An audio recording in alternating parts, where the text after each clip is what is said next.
So dito ay nag-check classic la ako. Pero parang familiar sa akin yung Kagura. Legit Nika? Parang fake ata to eh. At so dito nag-reply na nga siya. Fake lang daw. Ah, fake pala ah. So kahit fake ka, ita-target lock pa rin kita.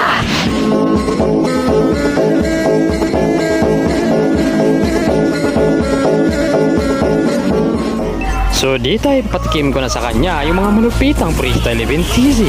At sisiguraduhin ko sa kanya na ang laban na to hindi niya makakalimutan.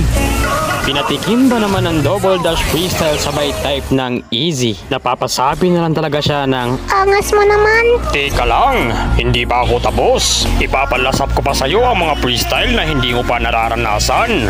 Ngayon mo lang mararanasan at hindi mo makakalimutan.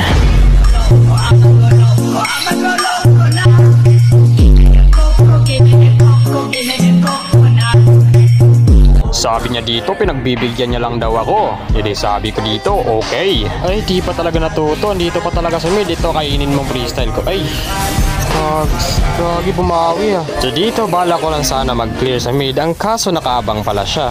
Sabay TP, grabe nga yun. So dito, bala ko sana mag-clear ulit. Ang kaso, o diba? Sino ba naman di magugulat dyan?